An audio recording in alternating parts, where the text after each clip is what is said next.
میں کامیابی اس کو ملے گی جو اسباب اختیار کرے گا.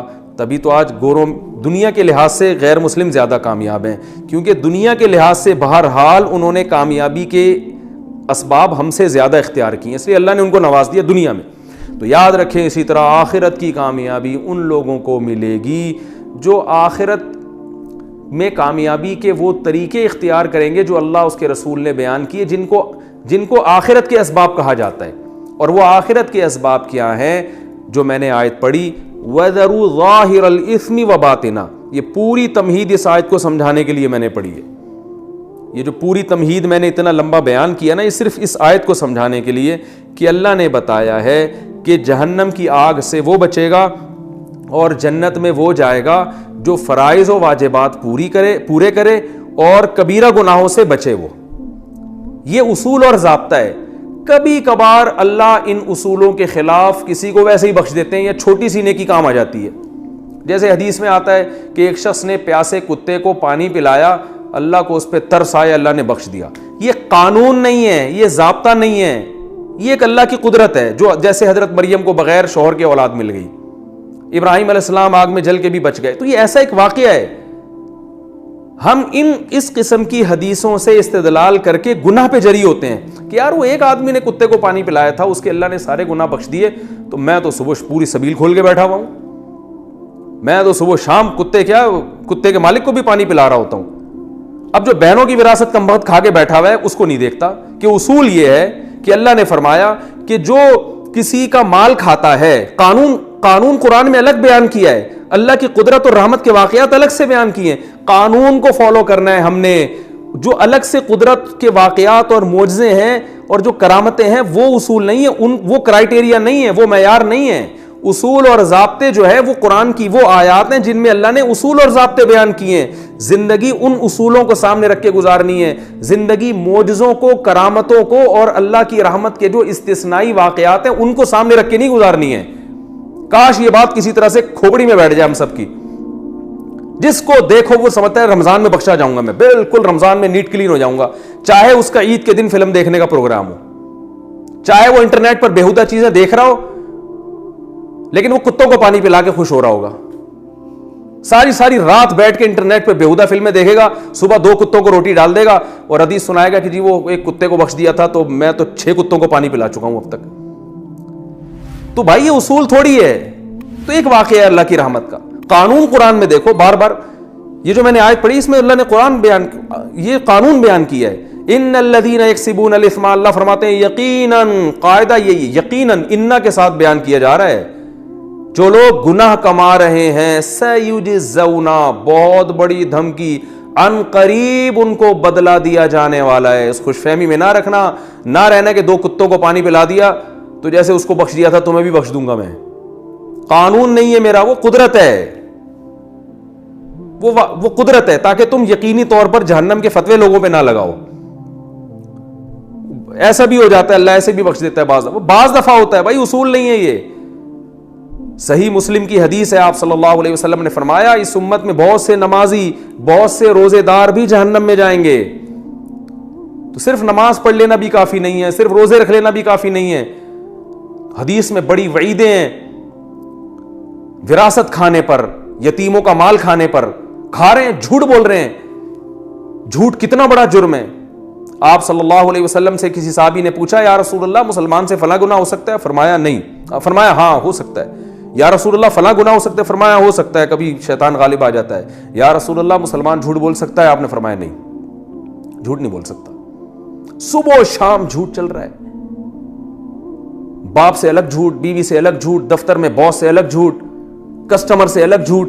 27ویں رات کو سمجھتے ہیں بخشش ہو جائے گی, لازمی ہو جائے گی, رو رو کے اللہ سے دعائیں مانگیں گے, اے اللہ معاف کر دے, آج 27ویں رات ہے تو بخشا جائیں گے. بھائی اصول یہ نہیں ہے. 27ویں رات میں بھی, لیلۃ القدر میں بھی اسی کی بخشش ہوگی جو رو کر اللہ سے اپنے گناہ معاف کروا لے اور آئندہ اللہ سے گناہ نہ کرنے کا عہد کر لے. قانون یہ ہے کہ 27ویں میں بھی اسی کی بخشش ہوگی. اگر رمضان میں میرے بھائی سب کی ہی بخشش ہو جاتی تو نبی صلی اللہ علیہ وسلم نے روزہ رکھ کے جو غیبت کرنے والی عورتیں تھیں ان کے بارے میں یہ کیوں فرمایا کہ تمہارا روزہ ہی نہیں ہے؟ کچھ عورتوں نے روزہ رکھا, نبی صلی اللہ علیہ وسلم کے پاس آئی, آپ نے فرمایا تمہارا روزہ نہیں ہے. قے کی تو ان سے جو ہے نا گوشت کے لوتھڑے نکلے, وہ حیران کہ ہم نے تو گوشت کھایا نہیں ہے. آپ نے فرمایا تم نے مسلمان کی غیبت نہیں کی تھی؟ انہوں نے کہا ہاں. فرمایا یہ وہی گوشت ہے. اگر صرف رمضان کے روزے یا صرف رمضان کا, اب تو روزے رکھنا بھی ضروری نہیں ہے, اور یاد رکھیں کورونا وائرس میں روزہ چھوڑنا جائز نہیں ہے. تراویح کے بارے میں تو علماء کی رائے چل رہی ہے, کراؤڈ سے پھیلتا ہے, روزہ چھوڑنے کی قطعاً کوئی گنجائش نہیں ہے. روزہ جب تک کوئی عملی طور پر بیمار نہیں ہوگا روزہ نہیں چھوڑ سکتا. وہ بیماری کے صرف خطرے سے روزہ قضا کرنا جائز نہیں ہے. جماعت کی نماز پر تو خود حدیث میں بہت ساری چھوٹ ملتی ہیں کہ اس عذر سے بھی جماعت چھوڑ سکتے ہو, اس عذر سے بھی چھوڑ سکتے ہو, لیکن روزہ چھوڑنے کی جو دلیل ہے وہ تو قرآن نے واضح لفظوں میں بیان کر دی کہ بیماری ہوگی یا سفر ہوگا, اس کے علاوہ نہیں چھوڑ سکتے. تو جو کورونا وائرس سے بیمار ہو گیا عملی طور پر وہ تو چھوڑ سکتا ہے, جس کو صرف خطرہ ہے وہ نہیں چھوڑ سکتا روزہ. ہاں جماعت کی نماز میں جو ہے مسجد میں کراؤڈ یا تراویح میں مجمع اکٹھا کرنا, وہ اس میں جو ہے نا وہ دلائل میں پہلے ریکارڈ کرا چکا ہوں, میں اس ٹاپک پہ دوبارہ نہیں جاؤں گا, وہ ایک الگ ٹاپک ہے, اس میں تو ہمیں شریعت میں گنجائشیں ملتی ہیں. تو ہم یہ سمجھتے ہیں کہ دنیا کے معاملے میں ہم اسباب کو اختیار کیے بغیر نتیجہ حاصل نہیں کر سکتے, لیکن آخرت میں جو اللہ نے آخرت میں نجات کی جو اسباب رکھے ہیں وہ بغیر اختیار کیے ہم جنت میں چلے جائیں گے. تو بھائی ایسا نہیں ہے. اس معاملے میں جو دنیا کا اصول ہے وہی آخرت کا اصول, بلکہ اور زیادہ سختی آخرت کے معاملے میں. قرآن میں اللہ تعالیٰ کا ارشاد ہے کہ من کانا یریدو, وہ کیا ہے, من کانا یریدو, سورہ بنی اسرائیل کی آیتیں اس وقت میرے ذہن میں نہیں آ رہی, وہ لفظ وہ الفاظ پورے نہیں آ رہے. آگے من کانا یرید العاجلہ, فرمایا جو اس دنیا کا ارادہ کرتا ہے نا, دنیا کی کوشش کرتا ہے, عجلنا لہو فیہا ما نشاء لمن نرید, تو جتنی دنیا وہ چاہتا ہے اتنی نہیں, جتنی ہم چاہیں گے اس کو دیں گے, اور دیں گے بھی اس کو جس کے بارے میں ہمارا ارادہ ہوگا. بسا اوقات دنیا میں آپ سبب اختیار کرتے ہیں وہ پھر بھی سبب ضائع ہو جاتا ہے, لیکن آخرت کے بارے میں اللہ نے کیا فرمایا کہ ومن اراد الآخرہ, جو آخرت کا سبب اختیار کرے گا تو اللہ فرماتے ہیں اولئک کان سعیہم مشکورا, ان کو لازمی اس کا نتیجہ ہم دیں گے, لازمی اجر ملے گا. تو میرے بھائی آخرت دنیا کے معاملے میں تو بڑے ڈیڑھ ہوشیار بنے ہوئے ہیں. یہاں تو کوئی یہ نہیں کہتا کہ روٹی نہیں کھاؤں گا تو کوئی بات نہیں, وہ خود بخود میرا پیٹ بھر جائے گا, اور میں آگ میں چھلانگ لگاؤں گا تو اللہ بچا لے گا, جیسے ابراہیم علیہ السلام کو بچایا تھا تو مجھے بھی بچا لے گا. یہاں کہتے ہیں نہیں بھائی وہ صرف ابراہیم علیہ السلام کو ہی بچایا, مجھے نہیں بچائے گا, اس آگ کو مجھ سے دور رکھو.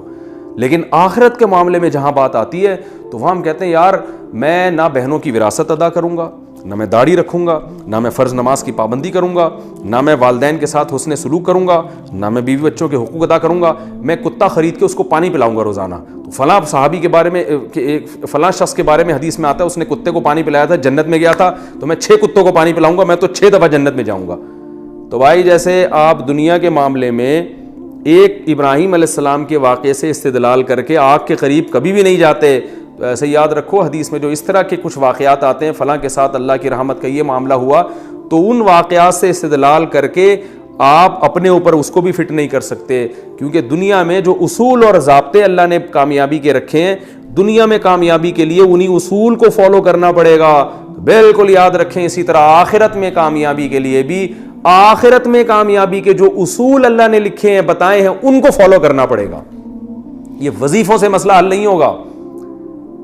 ابھی لوگ یہ بھی بہت پوچھتے ہیں کہ کورونا وائرس میں ہم کون سا وظیفہ پڑھیں. بھائی گناہ چھوڑو, آپ دنیا کے اسباب بھی اختیار کریں کہ کراؤڈ میں نہیں جانا, اور جو بھی اسباب جو ڈاکٹر بیان کر رہے ہیں وہ دنیا کے اسباب ہیں, اور جو علماء بیان کر رہے ہیں وہ سب دنیا کے اسباب ہیں. لیکن علماء دنیا کے ساتھ ساتھ آخرت کے اسباب بھی بیان کرتے ہیں. آخرت کے اسباب یعنی کورونا وائرس کے جو دینی اسباب ہیں وہ کیا ہیں؟ رسول اللہ صلی اللہ علیہ وسلم نے فرمایا جب کسی قوم میں بے حیائی آتی ہے تو ایسی ایسی وبائیں آئیں گی کہ تمہارے باپ دادا نے کبھی سنی بھی نہیں ہوگی. تو کورونا کی وبا سے اگر اجتماعی سطح پہ بچنا چاہتے ہیں تو اجتماعی سطح پہ بے حیائی سے بھی توبہ کرنی پڑے گی. وہ کرنے کے لیے تیار نہیں ہے. صبح شام فون آ رہے ہیں ادھر کوئی وظیفہ بتا دیں, کوئی وظیفہ بتا دیں, کوئی ابے تو چھوڑ دے, ایک گناہ تو چھوڑ دو بھائی. تم 100 گناہ تمہاری زندگی میں ہے تو اس وبا کی وجہ سے ایک صرف تو توبہ کر لینا. اے اللہ میں یہ 100 گناہ کرتا ہوں, ان میں سے ایک کو اپنی لسٹ سے زندگی سے نکال رہا ہوں, شاید اللہ کچھ رحم کر لے. گناہ ایک بھی چھوڑنے کے لیے تیار نہیں ہے. وظیفوں پہ زور لگایا ہوا ہے, ہر کام میں وظیفہ چاہیے ان کو. میں وظیفوں کا منکر نہیں ہوں, لیکن یاد رکھو کہ جو چیز جس چیز کا سبب ہوتی ہے نا, اس سبب کو ہٹانا پڑے گا آپ کو. جب تک وہ سبب زندگی سے دور نہیں کرو گے وہ مصیبت نہیں ٹل سکتی, اور اگر ٹل بھی جائے گی تو اس سے بڑی مصیبت کا پیش خیمہ ہوگی. کیونکہ فرعون پر جب مصیبتیں آئیں تو مصیبتیں ٹلی ہیں. فرعون اس خوش فہمی میں مبتلا ہو گئے کہ ہم نے تو توبہ بھی نہیں کی, موسیٰ علیہ السلام پر ایمان بھی نہیں لے کر آئے, اور پھر بھی اللہ نے مینڈکوں کا عذاب بھی ہم سے دور کر دیا, جوؤں کا عذاب بھی دور کر دیا. وہ اس خوش فہمی میں تھے کہ اب ہمیں توبہ کی ضرورت نہیں ہے, مصیبت تو ویسے ہی ٹل گئی. ان بیچاروں کو یہ نہیں پتا تھا کہ بھائی یہ جو مصیبت ٹلی ہے نا, یہ بڑی مصیبت میں ڈالنے کے لیے. اب تجھے سمندر میں پانی میں غرق کیا جائے گا, اس کے بعد یہ چھوٹے موٹے عذابوں کی تجھے ضرورت ہی نہیں رہے گی. تو یاد رکھو, وبا تو آتی ہیں چلی جاتی ہیں, وبائیں ہمیشہ سے آتی رہی ہیں. اللہ کرے یہ بھی چلی جائے, جلدی چلی جائے. ہم کمزور ہیں, ہم اللہ کی سزا کا جو ہے وہ برداشت نہیں کر سکتے, ہم کمزور ہیں. لیکن یاد رکھو, اگر ہمیں توبہ کی توفیق نہیں ملی تو وبا سے ہلاک ہوں یا نہ ہوں, اس سے بڑی مصیبت میں اللہ ہمیں مبتلا کر دے گا. اور اگر ہمیں توبہ کی توفیق مل گئی, پھر بے شک اس وبا میں ہم ہلاک ہو بھی جاتے ہیں, شہادت کا بھی اجر ملے گا, اور اصل کامیابی تو آخرت کی کامیابی ہے. تو پھر مرنا ہمارے لیے بچنے سے زیادہ قیمتی ہے. تو یاد رکھیں, جس طرح دنیا میں سبب اختیار کرنا پڑتا ہے کامیابی کے لیے, اسی طرح آخرت کی کامیابی کے لیے بھی میرے بھائی آخرت کا سبب اختیار کرنا پڑے گا, اور وہ ہے گناہوں سے بچنا. لوط علیہ السلام کی قوم پہ عذاب اس لیے نہیں آیا کہ وہ تہجد نہیں پڑھتی تھی, وہ اشراق نہیں پڑھتی تھی, یا لا الہ الا انت سبحانک انی کنت من الظالمین کی تسبیح نہیں پڑھتی تھی, بلکہ اس پر ایک گناہ تھا. وہ کیا گناہ تھا اس قوم میں؟ لڑکوں سے بدکاری. تو لوط علیہ السلام نے ان سے یہ نہیں کہا کہ تم فلاں وظیفہ پڑھ لو, فلاں 27ویں رات میں جاگ لینا, سب معاف ہو جائے گا. انہوں نے کہا سب کچھ کرنا پڑے گا بعد میں, پہلے یہ جو لڑکوں سے بدفعلی والا گناہ اس کو چھوڑو. وہ قوم اس کے لیے تیار نہیں تھی. شعیب علیہ السلام نے اپنی قوم کو یہ نہیں سمجھایا کہ لیلۃ القدر آئے گی تو فلاں عبادت کر لینا تو اگلے پچھلے سارے معاف ہو جائیں گے. شعیب علیہ السلام نے سمجھایا کہ سب سے پہلے جو ناپ تول میں کمی ہے نا, یہ چھوڑو, یہ نہیں چھوڑو گے تو اللہ کا عذاب آئے گا. اور آیا, ناپ تول میں کمی نہیں چھوڑی, کسٹمر کو ٹھگنا نہیں چھوڑا, عذاب آیا, وہ قوم ہلاک ہوئی ہے. کسی قوم میں شرک تھا, کسی قوم میں ناپ تول میں کمی تھی, کسی قوم میں لڑکوں سے بدفعلی تھی. آج جتنی پچھلی قوموں میں گناہ تھے, آج ہم میں سارے گناہ موجود ہیں. لڑکوں سے بدفعلی بھی ہے, زنا بھی ہے, ماں باپ کو بنی اسرائیل میں جرم کیا تھا, ماں باپ کے ساتھ بدسلوکی, اس کو قرآن نے بیان کیا ہے. تو یہ سارے جرائم آج ہو رہے ہیں, لیکن ہمارا یہ پروگرام ہے کہ فلاں رات میں یہ کر لیں گے تو سارے اگلے پچھلے معاف. ہر چیز میں اگلے پچھلے سارے گناہ معاف ہو رہے ہیں. آپ کہہ سکتے ہیں نبی صلی اللہ علیہ وسلم نے تو خود فرمایا جو لیلۃ القدر کی عبادت کرتا ہے اس کے اگلے پچھلے سارے گناہ معاف ہوتے ہیں. اور بھائی یہ صحابہ سے فرمایا ہے جو گناہوں سے توبہ کر چکے تھے. جب انسان گناہوں سے توبہ کرتا ہے پھر بھی لاشعوری میں ایسی غلطیاں ہو رہی ہوتی ہیں جو اس کو پتہ نہیں ہوتی, اللہ کی نظر میں وہ بڑی ہوتی ہیں, ہم اس کو چھوٹا سمجھ رہے ہوتے ہیں. تو اللہ کے نبی نے خوشخبریاں دے دیں, بھائی اگر ایسی کوئی غلطی ہوگی لیلۃ القدر میں عبادت سے وہ بھی معاف ہو جائے گی. تو یہ صحابہ اس کے مخاطب ہیں جو گناہوں سے بچا کرتے تھے, اور گناہ ہو جاتا تو رو رو کے اللہ کو منایا کرتے تھے. یہ وہ لوگ مخاطب ہیں جو بہنوں کی وراثت دبا کے نہیں بیٹھے ہوئے تھے, جو بیوی کے حقوق ادا کرتے تھے, اولاد کے حقوق ادا کرتے تھے, والدین کے حقوق ادا کیا کرتے تھے, صدقات و خیرات کیا کرتے تھے. ان کو بتایا گیا ہے کہ تم جب رمضان کے روزے رکھو گے اور رات کی تراویح اور عبادت کرو گے اور صدقات و خیرات کرو گے تو اور اونچے درجات ہو جائیں گے. اور ان بشری تقاضوں کی وجہ سے بعض دفعہ انسان کتنا ہی نیک ہو پھر بھی اس سے گناہ ہو جاتے ہیں, پتہ ہی نہیں چلتا اس کو. بعض دفعہ پتہ چلتا ہے لیکن وہ اس لیول کی توبہ نہیں کرتا جس لیول کی توبہ کرنی چاہیے. تو کوئی بات نہیں, 27ویں رات میں سب معاف ہو جائے گا. تو یہ ان لوگوں کے لیے, ہم جیسے بدماشوں کے لیے تھوڑی ہے. یہ کتنے لوگ ہیں کمبخت وراثت نہیں دے رہے, عمرہ کرنے جا رہے ہیں بہن کے پیسوں سے اور وہاں جا کے گناہ معاف کروا رہے ہیں. شب برات پر میسج آنا شروع ہو جاتے ہیں میرے پاس کہ میں نے کچھ کیا سنا ہو, کچھ غلطی کی ہو تو معاف کر دیں. تو میں پہلے تو اپنے دوستوں سے مزاح کیا کرتا تھا, میں ان سے کہتا تھا ٹھیک ہے 500 روپے دے دو معاف کر دوں گا. تو میں صاحب کیوں 500 کیوں دے دیں, میں نے کہا فری پکڑ کی معافی کا کیا تھا تو ایک وہ ہے گروپ میں بھیج دو, میں سے سب معاف کر دیں, یہ کیا معافی ہے. تو میں ویسے ہی ان سے مزاح کرتا تھا. تو آج ایسے ہی معافی مانگی جا رہی ہے, بہن کی وراثت دے نہیں رہے, بہن سے بول رہے ہوتے ہیں حج پہ جانے سے پہلے کوئی کچھ میں نے کیا کہا سنا ہو تو بہن معاف کر دینا. وہ بہن بھی بیچاری کیا کرے گی, معافی کرے گی وہ. ارے بھائی تو اس کے پیسے دے پھر معافی مانگ کے, اب تک جو میں نے اتنی تاخیر کی, یہ پیسے پکڑو, یہ وراثت پکڑو, یہ طارق روڈ کی 4 دکانیں پکڑو, اور سسٹر میں نے جو 10 سال سے آپ کو وراثت نہیں دی دبا کے بیٹھا ہوں, میں معافی چاہتا ہوں اور آئندہ ایسی غلطی نہیں کروں گا. یہ اپنی پراپرٹی پکڑے, پھر ہے یہ معافی, پھر مزہ آئے گا. ابا اماں کو ستاتے رہتے ہیں, بد کلامی کرتے ہیں. قرآن نے کیا حکم دیا؟ وَاخْفِضْ لَهُمَا جَنَاحَ الذُّلِّ مِنَ الرَّحْمَةِ, فرمائے رحمت سے اپنے ذلت کے بازوؤں کو جھکانے ان کے سامنے. چیخنا, چلانا, بدتمیزی کرنا, گھروں میں چیخو پکار ہو رہی ہے باپ کے سامنے, ماں کے سامنے. عورت شوہر کی ناشکری ہے, شوہر سے اگر زیادتی ہوتی ہے اس کے احسانات تو دیکھو. اینٹ کا جواب پتھر سے دے رہی ہیں آج کل عورتیں اپنے شوہر کے سامنے. میں مانتا ہوں بڑے ظالم بھی ہوتے ہیں, لیکن سارے ظالم تو نہیں ہوتے نا. میجورٹی تو ہمارے ہاں صحیح آدمیوں کی ہے, کچھ ہوتے ہیں خراب ہوتے ہیں, میجورٹی کی بات ہو رہی ہے. اب اگر اس نے کبھی سخت لفظ بات کر لی, کبھی کچھ غصے میں الٹے سیدھے الفاظ بول دیے, وہ بھائی گھر اس نے لے کے دیا ہوا ہے, گیس بجلی کا بل وہ دے رہا ہے, بچوں کی فیسیں وہ اٹھا رہا ہے, خانسامہ بنا ہوا ہے, سارا دن محنت کر رہا ہے, تمہیں تحفظ ملا. تم جو ان بچوں کو پال رہی ہو, خدا کی قسم مرد کا سایہ ہے, اگر یہ مرد کا سایہ نہ ہوتا ان بچوں کو اتنی عزت کے ساتھ نہیں پال سکتی تھی. اتنے احسانات کے باوجود, اتنے احسانات کے ساتھ اگر کبھی اس سے زیادتی ہو جاتی ہے تو برداشت کر لو. نہیں برداشت ہو رہا, ہر بات کا جواب, ہر بات شکایتیں, میرا میاں ایسا, میرا میاں ایسا, میرا میاں, سارے محلے میں بدنام کر کے رکھا ہوا ہے. اور اسی طرح معاملہ عورت کے ساتھ ہے. کتنے لوگ ہیں بیسک حقوق ادا نہیں کر رہے, بیویاں کما کے ان کمبختوں کو کھلا رہی ہیں, اور وہ جناب عمرے پہ جا رہے ہیں, اپنی آمدن ساری لگا رہے ہیں کہ جو ہے نا وہ صدقات و خیرات کر رہے ہیں, اور پتہ نہیں کیا کیا کر رہے ہیں. جو پہلے اللہ نے جن کا بنیادی بیسک حق بیان کیا ہے بیوی بچوں کا, اپنے ماں باپ کا, وہ ادا نہیں کر رہے.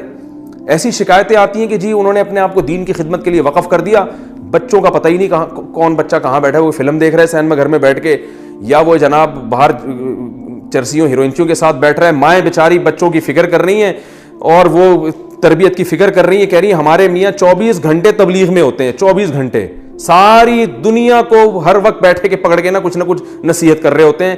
گھر میں بچوں کو ٹائم دینے کے لیے تیار ہی نہیں ہے, 1 منٹ کے لیے نہیں گھر میں بچوں کے پاس آگے بیٹھتے. تو سب سے پہلا حق تو اپنے بیوی بچوں کا ہے. قوا انفسکم واہلیکم نارا, اللہ نے فرمایا سب سے پہلے اپنے آپ کو, پھر اپنے گھر والوں کو جہنم کی آگ سے بچاؤ. ان کو بھی, اور آگ سے بچانے کا مطلب یہ نہیں کہ ہر وقت لٹھ لے کے ان پہ بیٹھے رہیں, ان کو کچھ محبت بھی تو دیں, ان کو یہ احساس ہو. بچوں کو باپ کے بارے میں احساس ہونا چاہیے کہ جیسے ہی گھر میں آتے ہیں ابا کا نصیحت کا پروگرام نہیں شروع کر دیتے, بلکہ ابا کو ہم سے ویسے بھی محبت ہے, بیٹھتے ہیں, گپ شپ لگاتے ہیں, خوش ہوتے ہیں, پھر نصیحت کرتے ہیں. تو گھر میں ٹائم نہیں ہے بالکل.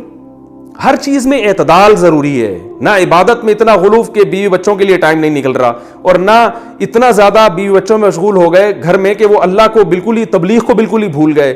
بیلنس نہیں ہے. جو جس چیز میں لگا ہوا ہے بس سمجھتا ہے اسی میں نجات ہوگی. ایسا نہیں ہے میرے بھائی, نجات ہوگی. قانون یہ ہے کہ اللہ کے حقوق بھی ادا کرنے ہیں, اللہ کی مخلوق کے حقوق بھی ادا کرنے ہیں, سب میں کو بیلنس لے کے چلنا ہے. ان میں سے کسی کا حق بھی مارا تو اللہ فرماتے ہیں سیجزون, ان قریب قیامت میں اس کا بدلہ دیا جائے گا.